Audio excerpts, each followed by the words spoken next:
Feeling lost in the maze of CPS? Desperate to get your child back?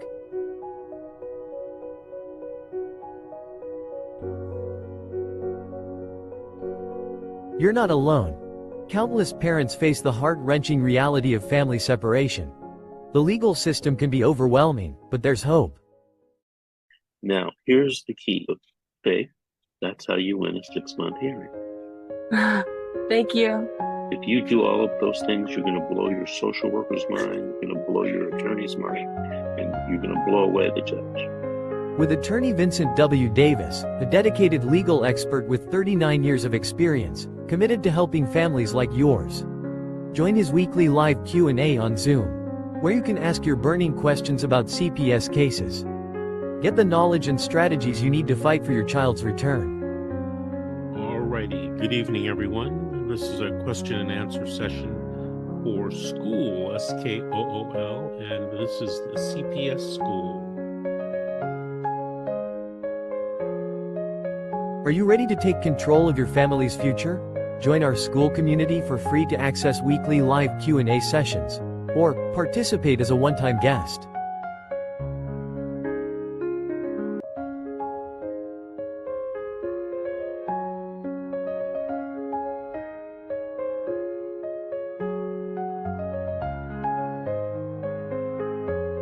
Don't let fear hold you back. Take the first step towards reuniting your family. Join us now.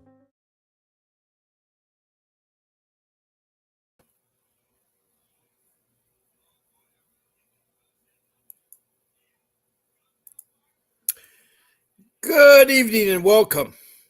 I'm Bob Pace. I'm your host, and we are the Fight CPS and Stop Taking Our Children. We have a guest tonight. Her name is Lauren. And where are you from, Lauren? I am from Fort Myers, Florida. Okay, we have talked before. I'm so glad you took up my offer of being a guest. I'm so glad, and welcome, Lauren from Fort Myers, Florida. In a few minutes, we'll have you speak about your case. I just wanted to go over a couple things with the people that come into the room. This is a live podcast. I broadcast twice a day, 14 days a week. I've been doing this for over a year, since October, and I have talked to over 700 people. Not only do I talk to all the 50 states, including Washington, D.C., I also talk to about 18 countries, like Bangladesh and India, the Middle East. There's 3 countries there. Africa, there's 5 countries. Europe, there's 8 countries. And across the pond to North America, there are 2.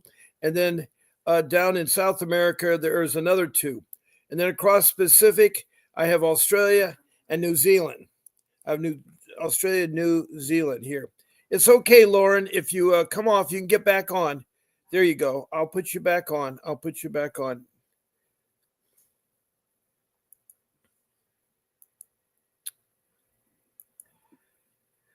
So I'm on at 10 o'clock in the morning and 7 o'clock at night. Except for Saturday and Sunday. I come on at 8 because Vincent has a live podcast at 9:30, questions and answers. I want full attention to his podcast. And on Sunday, I go to church, so I come on at 8 o'clock. So those are 2 exceptions. During the week and other days, sometimes I may change. Sometimes be events in my life going on. I'll let you know well ahead. But there are 14 podcasts. They're all recorded. There's over 700 recordings. And you can hear about my 5 rules and about how we interact in this podcast. Now, Mr. Davis is my attorney. He's the one that just gave the message about CPS. He's one of those people that helps free. He does give a lot of his time. He once was in foster care himself. He's a trial attorney with over 39 years of fighting CPS, and his background is juvenile family dependency law. That's the area of expertise you want to get your attorney to be in. And he has ways you can talk to him on his podcast. And if you call in or if you are a guest on my podcast, you're entitled to a 15-minute private Zoom call with him to discuss your case. Also, if you have a little bit more time, you want 30 minutes, I've made arrangements that he'll talk to you for $60 for 30 minutes. And if you want to hire Mr. Davis, his number is there on the screen, 888 888-6582. And so I am. Let me see here. I do want to put up a couple of things here. When you're doing, there are 4 ways to interact in this podcast. The first way is in the room you're in now. The second way is to I've lost my mouse pointer there. Oh, okay. Well, I'm having still some trouble. Tomorrow I made an appointment to have my computer looked into. I have no idea what's going on. I've been the hardest thing there. But Lauren, let's hear what you have to say. I'm so glad that you're here. So why don't you start off at the beginning of your case? I know you're on the other night, and talk about anything you want. And if people, send us text messages, we'll look at them. Okay. Okay. All right. So I'm a drug addict, and that's my son was removed from the house because I was using drugs, and he had found me overdosed. And that was the 4th time DCF had been called on me. Between my dad and the hairdresser they had been calling DCF and the police on me for a couple months beforehand to get me into, well, my dad wanted to get me off the drugs, so he would put me in jail. He did put me in jail. He did drop the charges though, because I got sober, but as soon as I got out, that's when I overdosed. Mason, or I'm sorry, my son was removed on June 13th of 2023, and I started a substance abuse program before I met up with a case management of any kind. How old was your son when he was removed? How old was your son? 11. Okay. And I got one case manager. I've been through 3, and the first one was very short term, and it was I didn't get a case plan until 7 months after my son was removed. I did get my drug screen color call. I did do my parenting and stuff. I've done I've pretty much finished my case plan almost, except for I am doing my parenting classes now, which I had been asking to do for months. I've had clean drug screens for all my urine tests. They've had me do a hair follicle test because the hairdresser became the hairdresser became the caretaker of my son, and he is the one that is supposed to be doing visitations. I have 2 visitations weekly, my dad and I both, which it's really confusing, so I'm sorry. But my dad had permanent guardianship of my son. I'm so sorry. My son. It's just, and then I'll call him the little guy. Okay. The little guy, because it's too close. My dad had permanent guardianship of the little guy, and they removed him from my dad. Why? So, because he wasn't able to properly, he wasn't able to properly protect him from me. And my dad had been calling the cops on me, and I think he put in some effort to get me out of the house. But the problem was when I would leave the house, my son would stop, my son would stop going to school.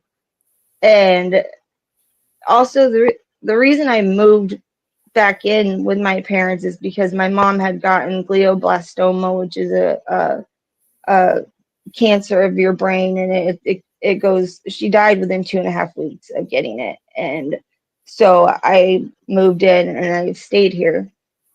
And but the little guy was removed from 2 years old and given permanent guardianship to my dad.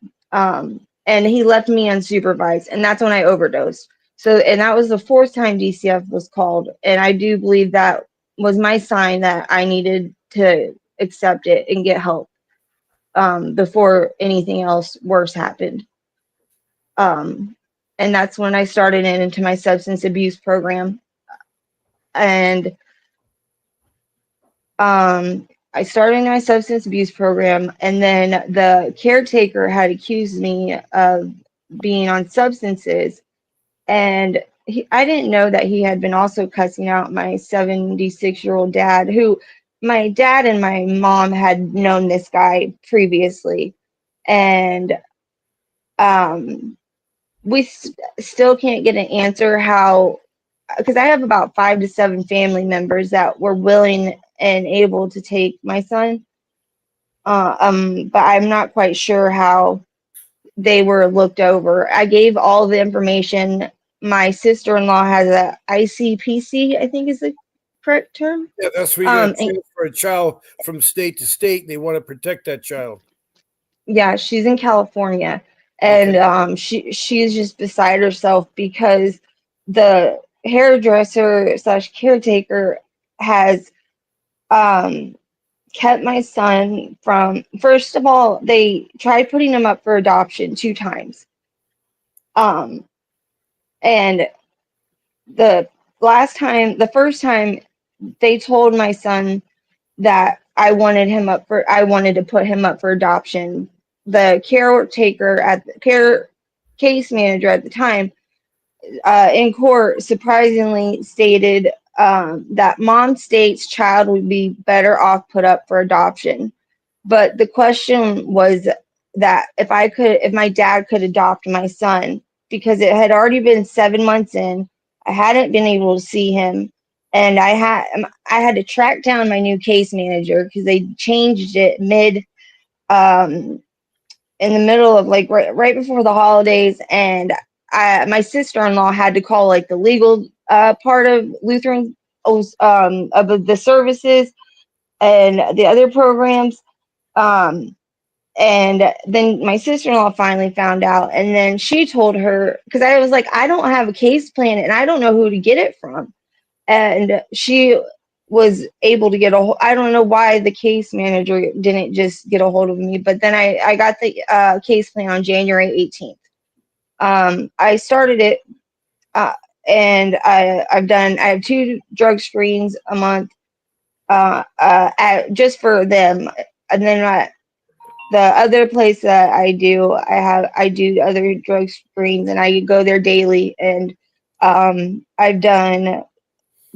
had to do an extra psych eval because they're trying to say I'm crazy.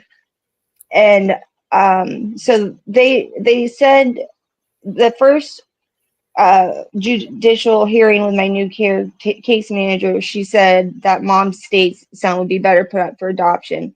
And after that, the hairdresser had already cut me off from seeing him, and my dad, and he had blocked my family as well, my sister-in-law, from talking to my son. I had recently found out, because I have a new case manager, and she had said that there is no reason why I should be separated from my son for 8 months when I have been doing my case plan.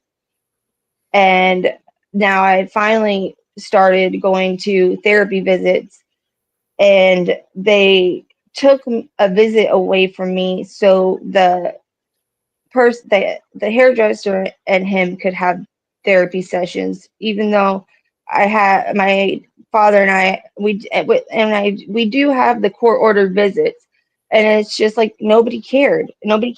And every time I didn't go, and I didn't bash anybody when I'd be in court.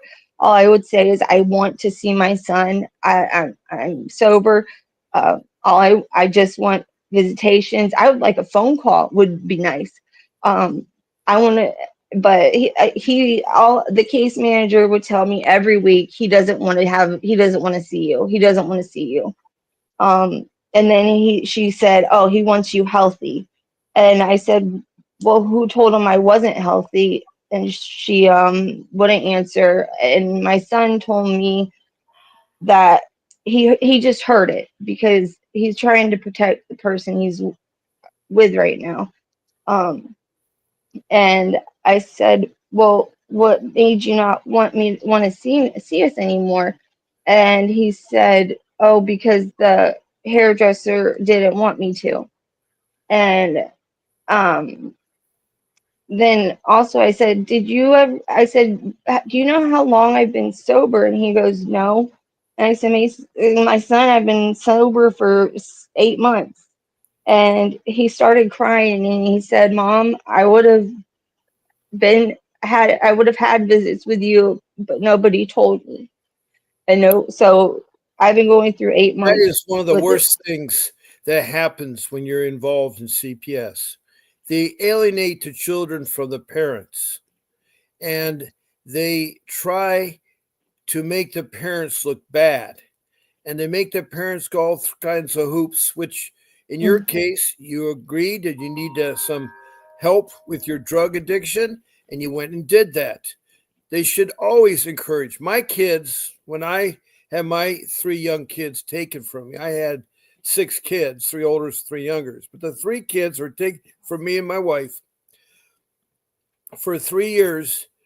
We're in a retaliation mode, to be honest with you, because for 5 years, they were constantly investigating complaints by lay people. They're my in-laws. I didn't know my in-laws were calling in and using the CPS to do whatever they can to orchestrate their wants, their needs.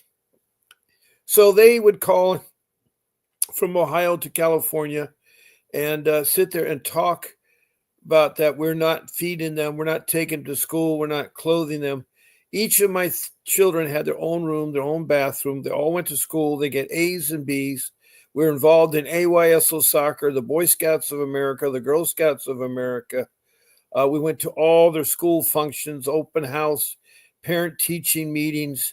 And, a lot of them, like one of my sons played football well into high school in the national team. And so everything was really, we would devote our time for kids. We wouldn't go out to date. I think we had one date in the 18 years, I think, because we would go to Disneyland, we would go to Knott's Berry Farm, we would go to travel to up northern Canada, down to south. We would try to go everything, but we only had one date. I think it was the Christmas party where I think we got a babysitter, but we never did do that. We dedicated, and for them, my in-laws, to sit there and say we were lousy parents and weren't feeding them, we're clothing them. We had a beautiful home. It's a $2 million home close to the beach, and it was state of the art. It was new, and it was our home. And I had to sell it, unfortunately, to use the money for a quick sale to hire an attorney, which was Mr. Davis. So do you have an attorney right now that's been helping you at all, Lauren? I do not. And my last one, that's who I have. So there's public defender and then regional counsel. I don't Yeah, know how I ended up with regional counsel, but I never heard no, of they it. don't. Yeah, I don't know what regional counsel. That might be a court-appointed lawyer. It The problem being, and it's it great. is. See, Constitution says that anytime you're in legal matters, if you can't afford an attorney, want to be appointed for you. The problem be in the CPS cases, they're lousy. And They they. hire I'm sorry. beginning lawyers that only have criminal law background, not dependency law, and they stack them with 30 or more cases. So they don't have time to meet with their clients. They don't have mind to come out to your home to inspect it or anything there. And it's sad. Yes, they're free, but the ones that I experienced when I had my case in California were terrible. And I think 99% of the people will tell you there's 2 things wrong with the CPS world. One is the court appointed attorneys do you no good. And the other thing is CPS wants to make money off you. They want to retaliate. They want to lie. They're not transparent. And it's a No, they're trillion not. dollar business. It's a $1 trillion business. And what even hurts it further is President Bill Clinton decided to sign into a law in 1997, the incentive law for CPS, meaning they reward CPS for getting the kids into foster care, more so than into family, you know, bring the family back together. Yeah. Believe in the family to be together. And I'm so sorry. How long has this case been going on, Lauren? Since June 23rd of 2023.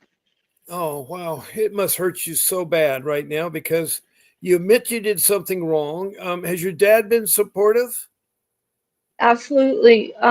So at first, my dad and the hairdresser were like against me, or they kind of like were teaming up against me. And my dad and I have gotten through it, and we've talked about it. And he realized that the hairdresser was just getting information from him. Uh, um, and then when my son was removed, the hairdresser was in the driveway across the street ready to take Mason. So it was just that was just strange to me.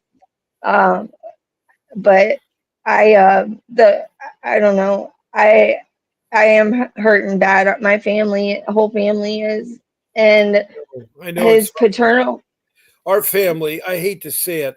Our family, even my mother, my father of my wife, was so hard because at his end, he would never apologize to his daughter. He went to his deathbed saying, he said, our kids were stolen. And like, well, you've lost a child, you lost your daughter. You'd be happy that you have your other children. It's just that families can be so evil and so mean. Now, Yeah. we do have people that are asking questions in the room, so I'm going to take a moment and you can help me answer their questions. Tessa French Okay. is from Shasta, California. She's been on my show regularly, and she had her issue is that she had a seizure, and she sometimes has a bad seizure, and her husband knows how to treat a seizure, and a neighbor thought the husband was beating on the wife and called CPS, and they took her children. So that's Tessa French from Shasta County. She says they wouldn't let my kids testify either. The problem is they use these court-appointed attorneys. Now, if you have a real attorney for the kids and a real one for the parents, you can testify. The attorney does that. But with the court-appointed attorneys or public defenders, nothing. It's just attorneys fighting about the case, and you and your kids have no input. And that's why your son is. They do that purposely to take your son, to alienate you from your son. That is against the law. Alienation is against the law. And CPS does it with no qualms, no ifs and nuts there. Now, Tessa further asks, what type of attorney should I use? Well, the attorney you want has to be schooled in dependency law.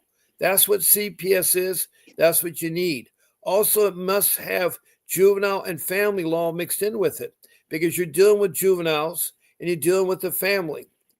And that's the kind of attorney. But also that attorney should have a track record of fighting CPS, either to get your kids back or a civil case against a violation of your constitutional civil rights. For instance, example, my social worker committed perjury on the stand.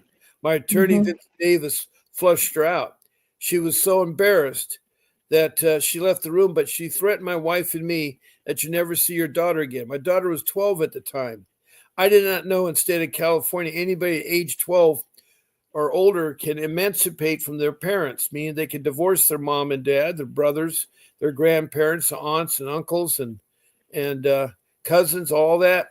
And they can also change her name, which she did, and seal a birth certificate so that she can be adopted by a foster care. And those are their parents. Get a new Social Security card. She was double dipping. She was using two Social Security cards, getting close to $6,000 a month from social service, from my Social Security. You see, when you work, and I have been working for, oh, brother, I'm 75 now, and I've been working for 55 years. And that's a long time. That's a long time. I've been working, for 60 years. I've been working for 60 years. I started in 64. And the June of 1964. And I think it was June, and I want to say 14th, but I can't remember the exact date. The reason why I'm saying that's my wife's birthday number. So 14 is a lucky number to her. But anyway, I know I opened up my bank account, and that was in June of 1964. So I work all this time and stuff. And, it's really hard when they orchestrate, the social workers retaliate, and then they say, well, we're going to get revenge. And she did. Our daughter followed to a T. But all those years I work, a part of my paycheck goes to Social Security. It's for you to have when you retire.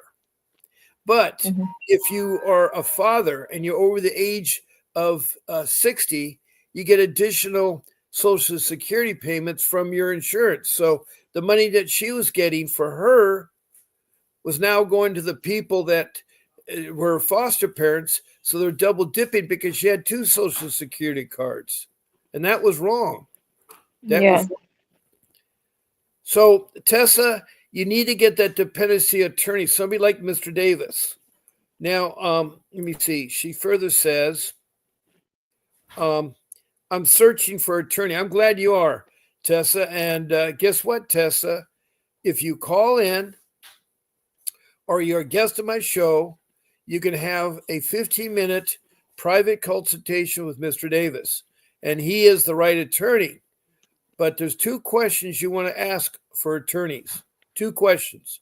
Your first question is to the attorney or the law firm, are you a juvenile family dependency lawyer and have fought CPS and gotten children back? And then the second question should be, have you ever did a lawsuit and won money either in state court or in federal court by suing CPS? If the answer is yes to both questions, you found a candidate. That's somebody that you can interview and see how much the retainer is. You should try to get 3 quotes out there. I get 3 quotes for everything. Like the other night, my son, who's 19, is buying his first suit. So we went to a Friar Tuck's, and then we went to a fancy suit place, and we went to May Company. And so we got 3 different quotes. And he says, Dad, that is cool. Just like buying a new phone. You get different quotes, like a new car. You should always do things in 3s. But anyway, that's to get an attorney. And so you are using court-appointed attorneys, right? And then the latest attorney you said, Lauren, was a counselor attorney? I don't know who. It's just so if it's like two people get arrested together, one will get the public defender and the other one will get regional counsel. That's kind of how it is in Florida, I think. But I have been searching for attorneys, for a dependency attorney. I mean, I've been searching for the day that my son was taken. And it's not easy. Like, as soon as they hear that CPS is involved, they don't want anything to do with it.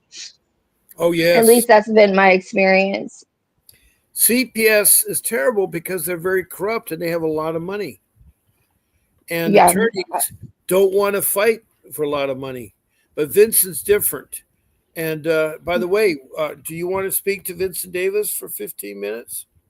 Yes, absolutely. I have already reached out to him. I missed a phone call. A special message to my show producer, Grace, who you've been talking to, and she'll line up a consultation with you. All I really need for you to do is to text me your full name, your phone number, and your email, and then I will forward it on to Grace. And the number you use is 626-698-0990. It's up on the screen, and anybody, by the way, can call in. Even though we have a guest, our guest and myself can help you with your problem. That's how this thing works. We have a guest on here. They talk about their case. You all listen. You can say things, and we'll help everybody. I consider all of you my family. I've been doing this for a year. I'll be here for Christmas Eve. I'll be here for New Year's Eve. I'll be here for all the holidays. I spent Thanksgiving with you guys.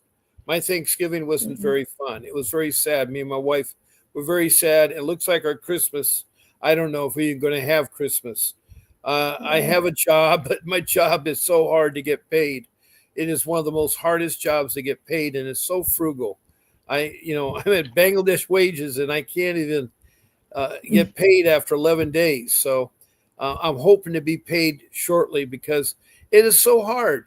I know you experience that too. Anybody does. When you're low, I never used to be low income. I used to have a career job, and I lost my job at age 60 through no fault of my own. And Right. it's really It's hard crazy. trying to get a job because they think you're too old. You're a dinosaur, they Mhm. say. We don't want to Yeah. invest money or time into you. So it is kind of That's, hard. And it's not that's that I can't, but I will hopefully find some work soon. I keep with my resume, keep looking at the paper. Now, Lauren, where are yes. you at on your case now? Where is it going now? So uh, I'm not. I'm hoping for reunification still. But they have the concurrent goal of adoption, and the last caseworker before she got, I'm pretty sure removed from her job. She wanted to change the goal to adopt full adoption for the reason because my 11-year-old son wanted to be adopted. And the judge said, we have to go through a process. 11-year-old doesn't just get to say, hey, I want to be adopted. And also on top of her, him and I not speaking to each other for 8 months. And the caretaker has pretty lengthy charges, uh, like strong armed robbery, domestic batteries, and this is a hairdresser, and he has an open case with his ex-wife and a 14-year-old daughter. So I can't understand how he got my son. Like that just baffles me. Are they And family like related? Are they family related? no, he's just a hairdresser. Okay, I'm confused too because how it works, Hmm. how it's supposed to work. In the ideal world, with honest social workers in the child protection system, they're first supposed to have, you know, a discussion with you. It's like a settlement conference. Now, the Hmm. settlement conference, some places have them, some don't. What the settlement conference is they try to work out things before it goes to trial. They do that in all factors of the law. They try to settle something. It's a settlement. Like if you agree to this or that, or you agree to do this or that, then we can return the children or whatever it is. But a lot of times they avoid that, or a lot of times they're too lazy. They look at the Hmm. easy way. We want to put them in foster care because they start collecting money. And my 3 children, they were collecting $20,000 per child per month. That's $60,000 a month. And that was for 3 years. So that was a lot of money that the social worker got. She always would gloat over her her Gucci purse, her eyelashes, her makeup, her accessories, her jewelry, her clothing, and her BMW car. She'd say, "Oh, look what I got here! Look." They don't care, and she was so Hmm. immature. She was only in her early 20s. She didn't have a high Hmm. school education. She didn't have a college education. And she certainly had no training. She was never mentored by another social worker. And here it is, she's handling your life. You My decided to son. have a child. And sometimes people don't decide to have children. Children sometimes arrive. And a lot of good Hmm. parents will say, well, we got to raise that child. And if the man's good, he'll say, I'll help too.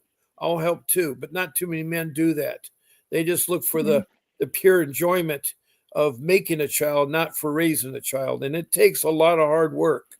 I know what you're going through. And so it really is hard. And also, when you're young, you got your growing up period. A lot of people have kids when they're in high school, and then they're shown they are looked down upon.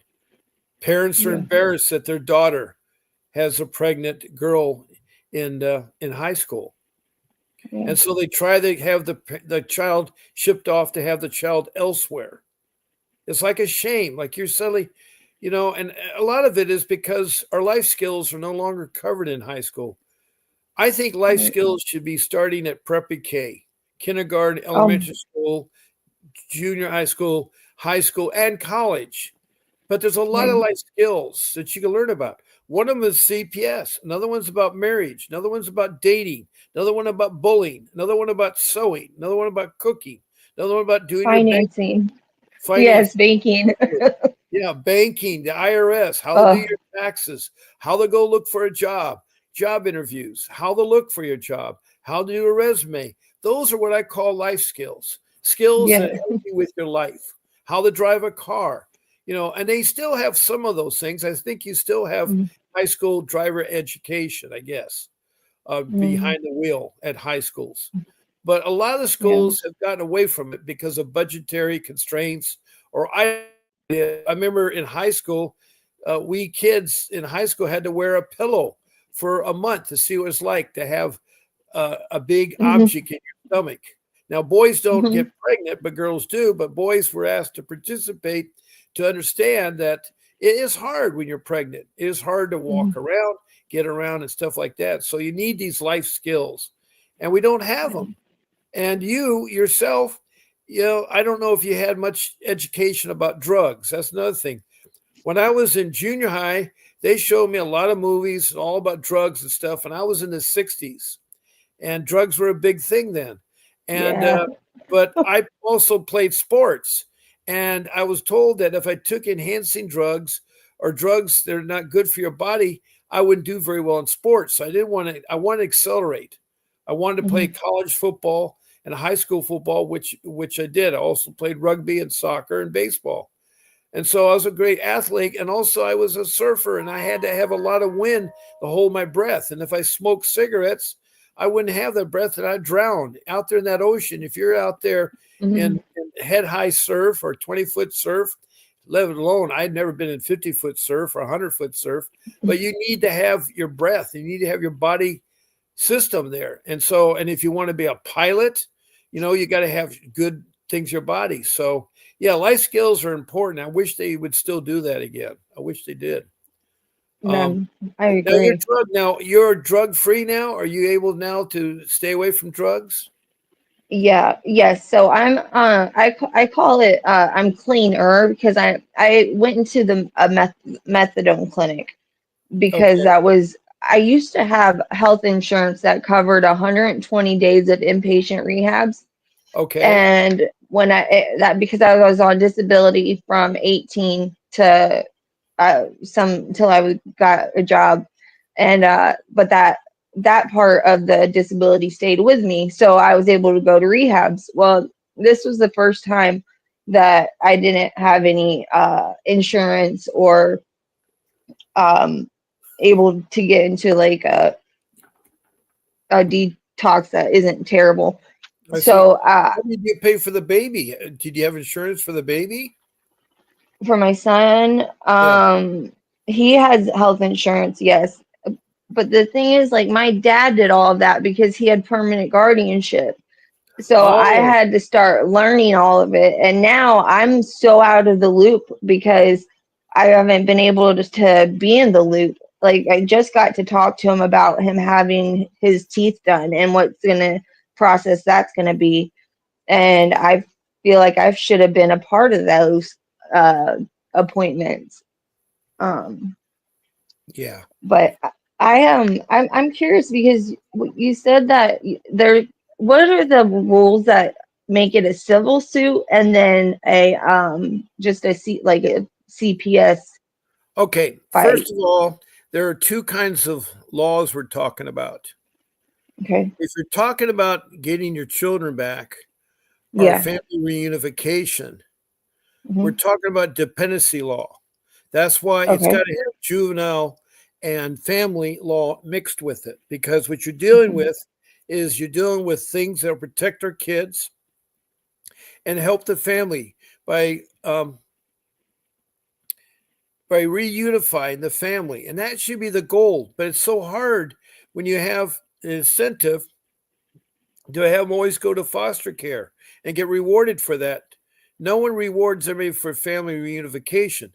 Why? Mhm. It takes a long time. Like in your drug case, I imagine it takes over a year or two before you get free. Um, Your program was what, a year? no, I'm probably going to stay on my program for a while. Okay. Like my substance abuse and therapy. So I do therapy and therapy classes 3 times a week. And also I do parenting class and then I go to the clinic Yeah. 5 days a week. Now, what about the father of your son? Now, is he involved or he just disappeared? He was murdered right before Hurricane Ian with Oh a my God. semi-automatic weapon. He was He was murdered? shot. Yeah, he was shot 6 times in the face with a semi-automatic weapon. Was he doing something illegal? Why was he? I didn't get the all the information because we were in the middle of Hurricane Ian and our house flooded like halfway up our garage, about a good 6 feet or 5 feet, and it was just a lot. But I felt bad for, like, yeah, I'm sure it was drug related. I just didn't want to ask because I mean it had to have been, or it Were could have you guys just been. married? Were you He was guys married? no, Or him just and a I girlfriend, boyfriend? kind of. He got me pregnant, and then he ended up going to prison about 2 months after. Oh boy. He had seen my son one time, and he has not, and he spoke to him before, but that would be when he was in jail. And At least so your son my got to know that his dad. A lot of parents out there, a lot of kids don't know their dad. My uh, my two kids, one's the older son and one's the older daughter. Um, they don't know who the father was. They never met the father. Mhm, One adopted at 5, the other one adopted at 20, and that's when I first started seeing them. And I tried to be a father to them. I mhm, took out the 20-year-old and taught him how to surf and what about surfing, and I tried to show some kindness towards him. And then the 5-year-old, she was with me for a good 20 years. And so I mhm, put her through high school and stuff. I got her a sewing machine. I got her a surfboard, took her to Portugal and Brazil where I went and mhm. surfed. I have extensive background where I surf around the world. I did it for a long time, about 25 years. So I have all these trips to about 50 countries. And Wow.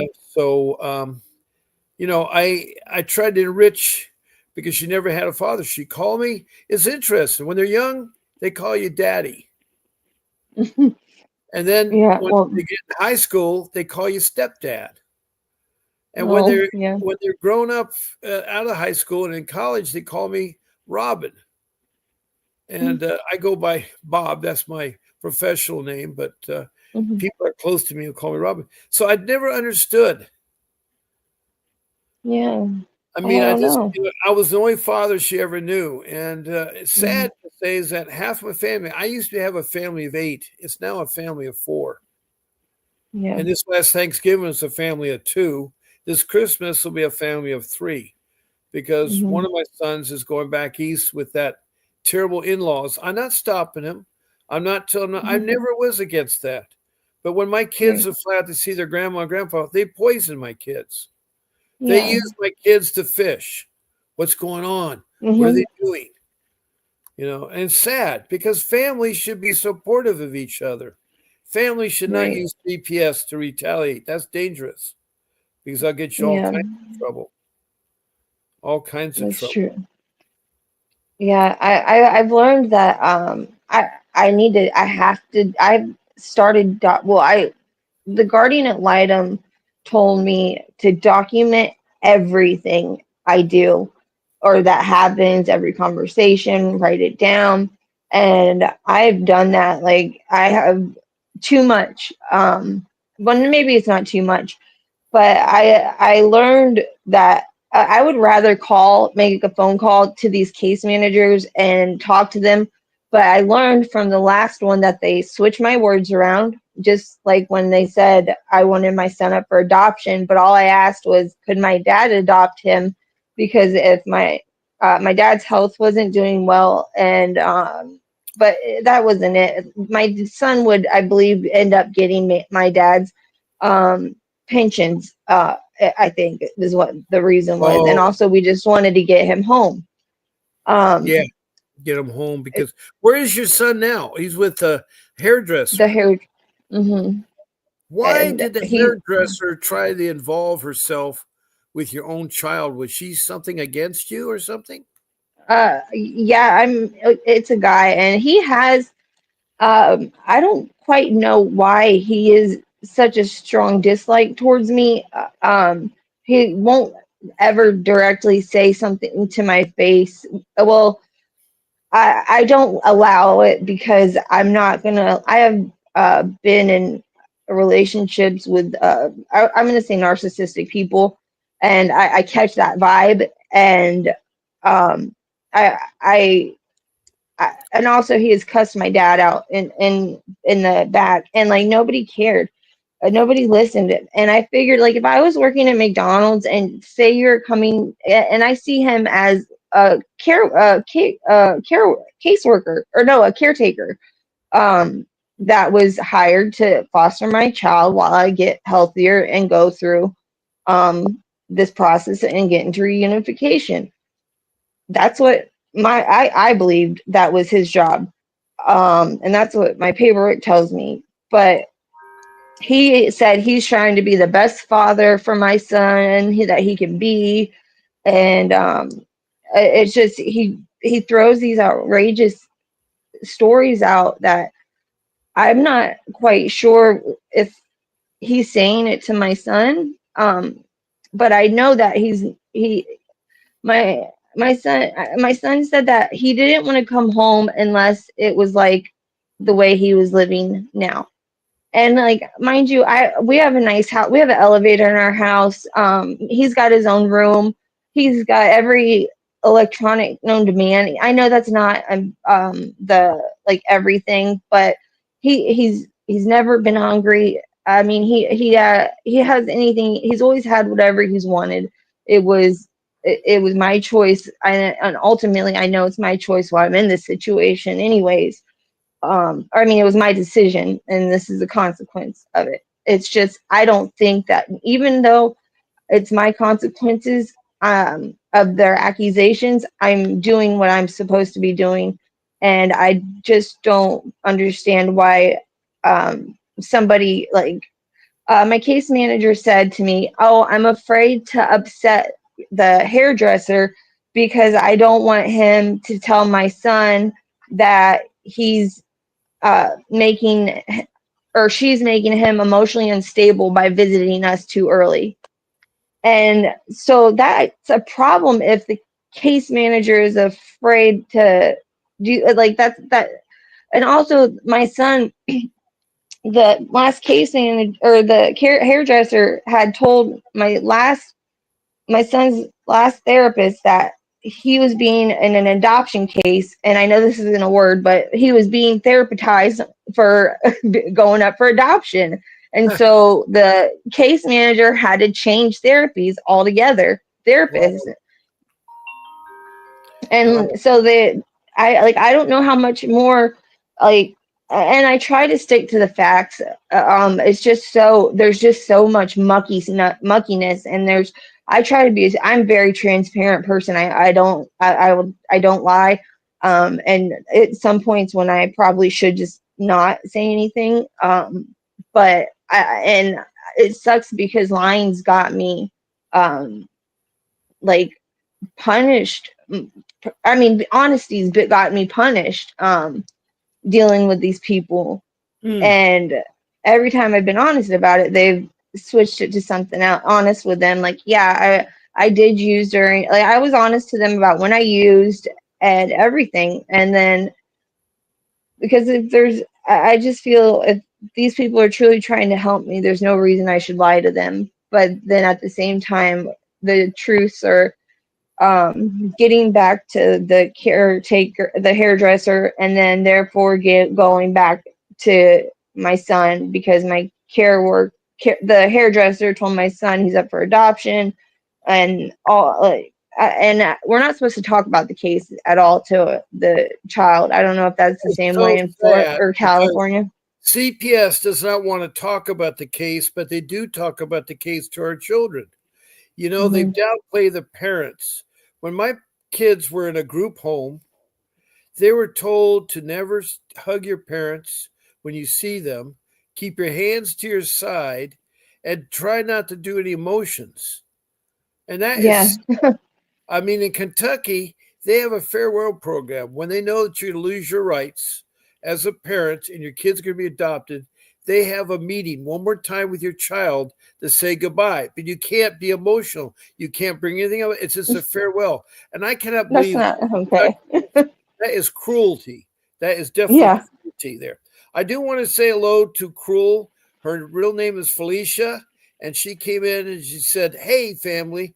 As I've told everybody, I consider you all my family because I'm on here twice a day. So I get to see my family twice a day. So I'm glad you're here, Cruel, and Felicia. And we have here Lauren, who's been talking for almost an hour now about her case. And so she just Yeah. said hi. Do you see the comments come in, Lauren? No, I'm not able to see it. Really? I I don't have know no why. idea. Let me Yeah, see. I put them If I up now. pressed the wrong button, I'm sorry. Yeah, Oh, there we go. I see it now. oh, you see it now? Okay, yeah. Yeah. Uh-oh. I just Okay. put it up on my screen because I wasn't sure if you saw it or not. Okay, yeah, I see him. See, I can do different things. I can put the how they interact with this room.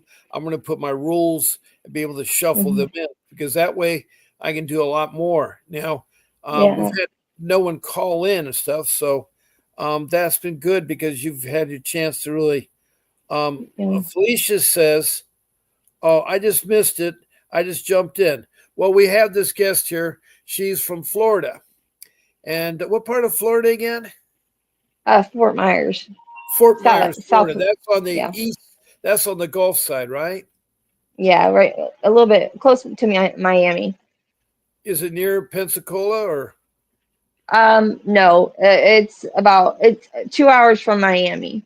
It must be And across. 2 hours from Tampa. I was going to say it's across from Tampa. Yeah, Fort Myers. Mhm. Yeah, and Yeah. Felicia further says, she says, I will watch the playback once it's posted later. Yes, sure, Felicia. That's what's so nice. Cool. If you forget Yeah. anything or whatever you have to do, it's so forth like that. Well, we have Yeah. about 7 minutes left of my podcast, and Okay. I've certainly enjoyed you talking Thank about you. your case. And so, what are your goals? I mean, what are you looking forward to in the next year? I'm hoping that I get reunification back with my son. And then I'm going to be live a sober life and taking care of my son and being the mom that I can get to be. And I take care of my dad full time now too. So I get to be a mom, and I get to be a mom and the woman taking care of everybody. And that feels good to be able to do That is that. good. JD just joined the room. In fact, he talked the other day. Hi, JD. Good to see you. Good to see you. And so that was JD saying hi. We have an interesting group of people. We also have a lady from South Africa that has called and wants to share her story. And she is called in. She has her friends. There's about 5 South Africans that. Do you know how I hang up for it? Pardon? Do you know how I can hang, or how do I hang up so you can Oh, talk to them? no. You don't leave the show. Even if someone wants to Oh, call okay. yeah, you are in the stream. So you can, Oh, okay, cool. hear the call. If I take a call and you'll hear them because they'll Oh, call on awesome. my phone and I'll put it on speakerphone. And that way they'll do there. I was just saying, JD is not going to call in now well, he can. All you guys, you have to understand when you're a guest on my podcast, and I can have 9 of you, a total of us would be 10. and we all 10 could be talking at once. I've never had that happen, but we can there. And you can also call in because you're on my cell phone. I put it on the speaker, and then you all will hear it if you're on the broadcast. So this is kind of an interesting here. Now we have Ladybug, who has a daughter named Faith. Ladybug Bossy is a mother, and she has her 15-year-old daughter that had a child at 14. And she says, hello, everybody. Hey, Mr. Bob. Well, welcome, Ladybug. And I imagine your daughter's around Faith. And Faith got on the show and talked about Faith and Ladybug. Her daughter had been taken advantage of. It's sad what social workers do and take advantage of things. It really is. So what's the link to join the YouTube? Well, it isn't a link to be a guest. You'll have to get that link from my show producer, Grace. You have to get that link from my show producer, Grace. Just like Lauren was probably sent an email with a link and she loaded it. So there's no link you can watch on YouTube, but most of people find me on Facebook, Fight CPS Bob Pace, and you come on here to live. I have right now 8 rooms. I have 7 from Facebook and 1 from YouTube, and they're all channel everybody into here. Well, happy birthday to Faye. She'd be 16 tomorrow. Wow. Sweet 16. I can't remember that. That seems a long time ago. So she's going to be 16, and she's already a mother. And she's already messed up in CPS, and she's got to get her daughter back. So well, they're going to... I've learned that they make sure that you can go through whatever, through the worst. So yeah, they give you a lot of preparation for getting your kid back. I guess you can look at it. No, it takes usually with someone who has a program like yours, it may be 2 years. With me, it was 3 years. I didn't have a drug problem. I was charged with neglect. My wife and I were charged because my parents' belongings were in my house, and I was packing them up and mailing them to families and relatives. You see, my mom and dad were married for 55 years, so they had a lot of belongings. And when my dad died, and then my mother, the only problem is I didn't have money to put it in storage or could sort in a warehouse. I took it to my house, turned the living room into a storage room. Well, they didn't like that. They said, that's negligence, and we're going to charge you. Then they started to orchestrate and make a federal case out of my case, and then came up with all kinds of additional charges that were disproven. They love to do that. Why? It's the money rush. It's the money rush. They're really... Go ahead. Sorry. I felt like that like they target single moms or dads that have addiction problems, and a lot of I feel like that they wanted me to they want me to give up, that they don't want me to finish what I need to finish or do, or they try to prolong it. So miserable that you will give up, and you don't want to give up. You keep thinking about your son. Eventually you'll get your kids back. It took me 3 years. Of course, I had to sell my home that I worked 45 years for to hire Mr. Davis to get my 2 boys, my daughter back. But unfortunately, my daughter was a retaliation by the social worker. So she is 22 now. She was 12 at the time. And so she wants nothing to do with mom and dad. So it's sad. My whole family broken up. But that situation and it affecting your daughter like that, is that a way, like, were you able to sue for how they negatively affected your daughter's mind about I could afford it. It's a $50,000 retainer. And even though I could make millions of dollars, I couldn't find anybody that wanted to do it pro bono or do it what they win in the case. I was kind of misled a little bit because I was told that I'd make lots of money because of the committed perjury, but that never materialized. So sad to say, I couldn't do anything. It's so funny. The same amount of money for suing them was the same amount of money that would cost me to sue the state of California when they turned all my $53 million of contracts, public contracts, into IOUs. What had happened was I had bid jobs. I'm a civil engineer and I build roads and highways. And I was awarded $53 million in about 20 projects. And they were all Wow. public funds. So the funds are there. But the governor of the state, which was Arnold Schwarzenegger, Mhm. I'll be back, that kind of guy, Mhm.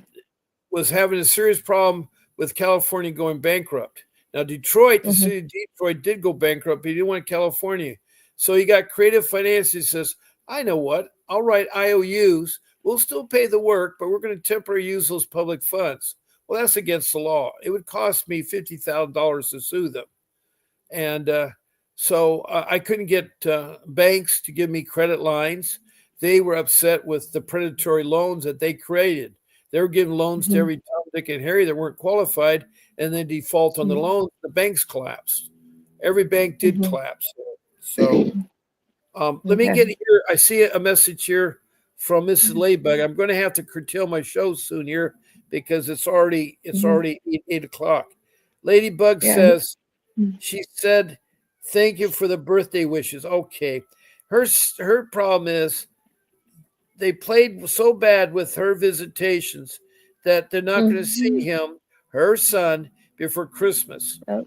Her 16-year-old daughter, who got pregnant at 14, had a child, I think, at 15, will not see his her son before Christmas. And I Mhm. know it breaks your hearts. I right now not Yeah. looking too fond of Christmas right now. I was trying to get some food for a Christmas dinner, and I don't think I'll have. I was trying to do something for my family, and I just really couldn't come up with. Miss Ladybug also says she said, thank you for the birthday wishes. That's great. Also, Good Ladybug fight. says, you fight, keep fighting. I believe I do keep fighting. I never do give up. AI helps me too. All right. I'm glad to hear that, Miss Ladybug. Well, I want to thank, and don't leave it yet, Lauren. I've got to go through and Okay. thank everybody because I had a lot of people in my family tonight. Besides Yeah. Ladybug and her daughter Faith, I want to thank JD. And it's so nice to hear from you, JD, and I'm glad you came back. Also, Felicia, who's cruel, I really thank you very much and for coming there. Tessa, you're a beautiful woman, and I know you'll get back your child. And you have to keep trying. I hope you find that attorney. And then we have Sweet Tums. You're new. I don't think you've been on before and I'm glad to meet you. I hope you come on again. Also, like to know where you're from, what part of the country you're from. So these are the people that you know talk tonight, including yourself. And I want to give a warm thanks for you coming here, Lauren. And you're welcome to Thank come back you. another time. You can always be here. I'm on twice a day, 7 days a week. That's 14 shows. So, I'm always here for you guys. I'm always here Could to help you. could I possibly bring a family member to Sure. join? Sure. Okay, cool. At some point, Yeah. not just Right. whenever. Right. I understand I that. was So if curious. any of you guys want to be on this show, all you have to do is contact my show producer at grace at vincentwdavis.com and you can be a guest. Okay. And then you can also call in. And thank you for your prayers, Ladybug. That's awful sweet of you.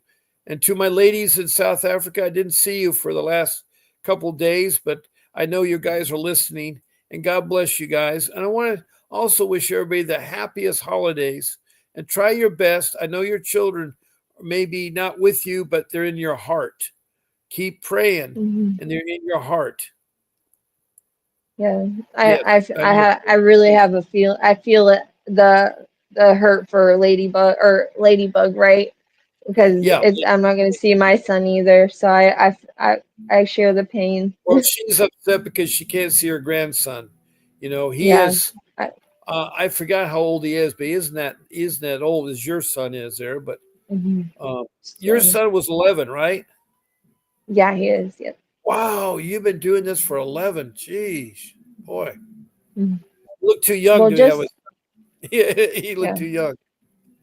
Oh, I'm getting up there. Yeah. Anyway, well, you're not like me, 75 and a dinosaur. Okay. I want to, I want to pray for you guys. I really want you all to get your kids. So don't give up. Don't still fighting. Keep in mind, if you want to talk to Vincent Davis, he has a question and answers on Saturday. At the end of my podcast, there will be a little blurb about it. Also, he's available to talk to for 15 minutes or 30 minutes. 15 is for free, 30 minutes is for $60. And there's a way you can get the free ones in there. So don't forget, Lauren, to text me those three things: your phone number, Okay. your name, and your email, and I'll get you lined up to have a private one-on-one consultation on Zoom with Mr. Davis. Thank And you you so can ask much. anything like there. So God bless you all. And oh wow, Ladybug says hers was taken at 5 months. That is too young. Boy, Oh that's too my young. gosh. Yeah. So God bless All you. right. And this is Bob Pace. Going to sign off and say goodnight. I'll see you tomorrow morning at 8 o'clock. It's Sunday. Don't forget, I come on at 8 o'clock tomorrow morning. I know it's early, but on the East Coast, Florida time, it's 9 to 11 o'clock. So it's not Yep. that early. So I'll be on Yeah. again. So I'm not going to disappear. I've been doing this for a year, and so far, no one's asked me to leave. So I'm in here. So good night and God bless. And again, thank you, Lauren. I'll sign off. Thank you.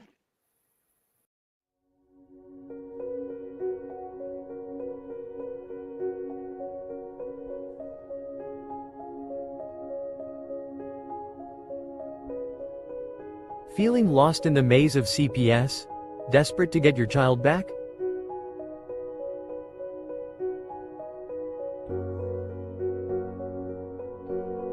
You're not alone. Countless parents face the heart-wrenching reality of family separation. The legal system can be overwhelming, but there's hope. Now, here's the key. Faith, that's how you win a 6-month hearing. Thank you. If you do all of those things, you're going to blow your social worker's mind, you're going to blow your attorney's mind, and you're going to blow away the judge. With attorney Vincent W. Davis, a dedicated legal expert with 39 years of experience, committed to helping families like yours. Join his weekly live Q&A on Zoom, where you can ask your burning questions about CPS cases. Get the knowledge and strategies you need to fight for your child's return. Alrighty, good evening, everyone. This is a question and answer session for school, SKOOL, and this is the CPS school. Are you ready to take control of your family's future? Join our school community for free to access weekly live Q&A sessions, or participate as a one-time guest.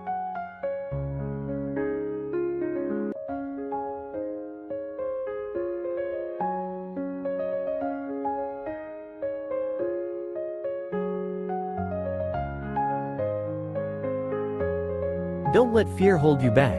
Take the first step towards reuniting your family. Join us now.